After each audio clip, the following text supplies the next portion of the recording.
Hey guys, how's it going? Recently, we have finally been spoiled with the release of Path of Exile 2. And holy man, on release day, me and all my buddies were just on Cloud 9, waiting for those servers to open, fully expecting it to be a dumpster fire. And it wasn't the cleanest start. I believe it was like 2.5, 3 hours after the release time that you could play the game with barely any disconnects. I think I was disconnected once, maybe twice on the initial release night. But compared to a lot of other large game releases, GGG did an awesome job. Now, I've been playing games for decades. I've played all kinds of games over the years. I'm all over the place. Path of Exile 1 has been a main game for me for years and years. Always getting on for the new league starts and grinding harder than Ron Jeremy in a 90s adult film. Over the years, I have played around 4 to 5,000 hours between Steam and the standalone client, which is considered to be a noob at the game to some, but I feel like I have a pretty decent understanding of the game. Path of Exile 2 has been super refreshing. When they first announced that they were going to be making a completely different game, rather than just expanding on Path of Exile 1, I was convinced that it would be a lot of the same game loop over and over, which would be good, but it feels completely different, and I think I needed that. I haven't had so much joy from a game in so long, and this is just the start of early access.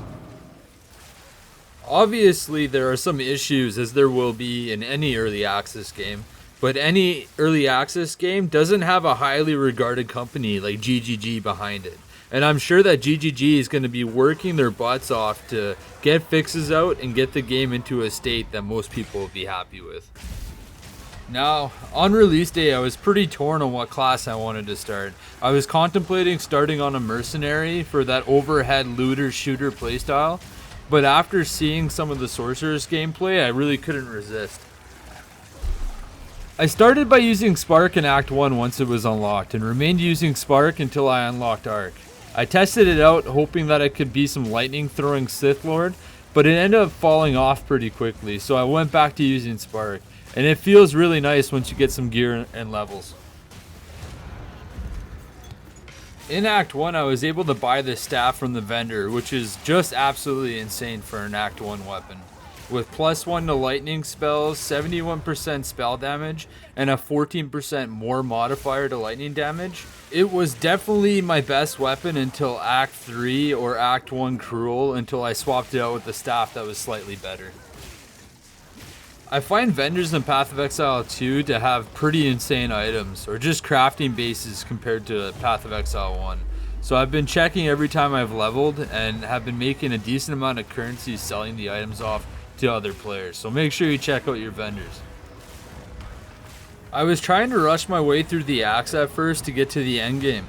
I learned pretty fast that was probably not the best way to go about the first playthrough. I was racking up deaths at bosses like no tomorrow, and decided to just take it slow and enjoy myself before I broke anything. Through the axe, I was putting all my passive points into damage and mana regen. That seemed to work pretty well, but once I got to endgame, I had to make a lot of changes for defense.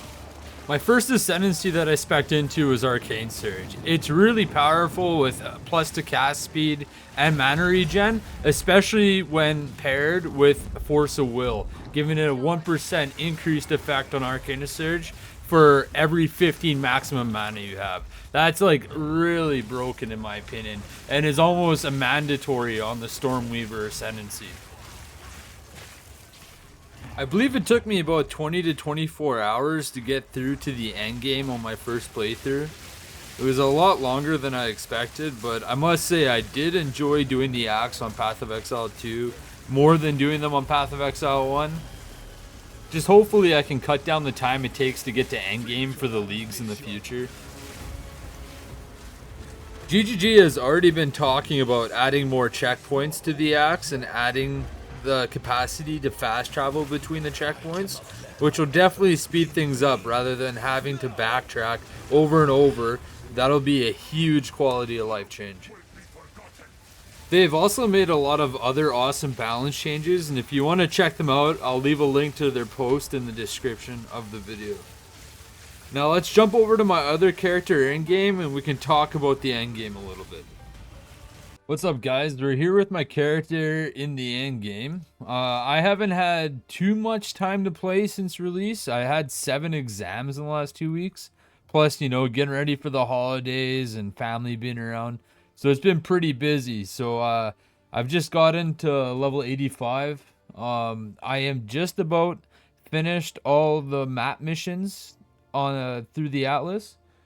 And I got basically my resistance capped, but I'm just missing some fire. My gear isn't that great. I've spent maybe 200 to 300 exalts on my gear. Like, this is my wand. This was like 25 exalts like a week ago.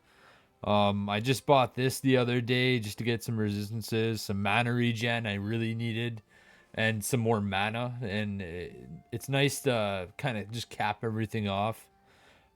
As for the focus, I dropped this and hit it with an exalt and got increased mana regeneration. So I've been using this for a little while. It's pretty good.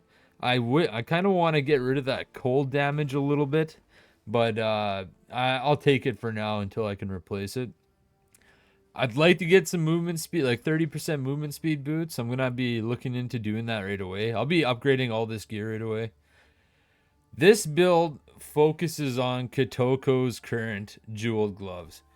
Now, they nerfed these gloves on one of the last patches. It's still pretty good. Like, that, enemies still get electrocuted and they will be stunned for up to, like, I don't know, 3 to 5 seconds or so. But it doesn't happen as often, and I'm pretty sure the stun duration is shorter now. So it's almost feasible to just buy rare gloves. I think you might be better off. I'll be testing that out in the future. Other than that, I'll just show you the rest of this gear. I got the Everlasting Gaze, which allows me to take Eldritch Battery and still get ES. So I was a Hybrid Life ES before, and now I'm over to CI. But this does give you a lot of ES. It's a very nice amulet. I'm not too sure what it's going for right now. It looks like it's going for a divine, so it's about 75 exalts ish right now. So I bought it at about 50 exalts. I think on day 3 or 4. So that's pretty nice to have. As for my Atlas, yeah, well, I started right around here. Moved out this way a bit, came up here, and then made my way all the way around and over this way. I'm starting to figure out how the towers work and how I'm going to go about it from here on out. But basically, I'm just going to try and travel to the towers without taking many of the nodes around it. And I'm going to start juicing up the towers with my tablets. These are the tablets I got saved up. And now that I'm basically done getting all my Atlas points, I am gonna just start farming for currency and try and get some gear upgrades. The build feels pretty good. I'm only at 11,000 tooltip.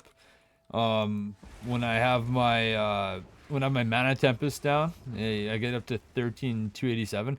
But with all the buffs and all in all, it's about 15k tooltip.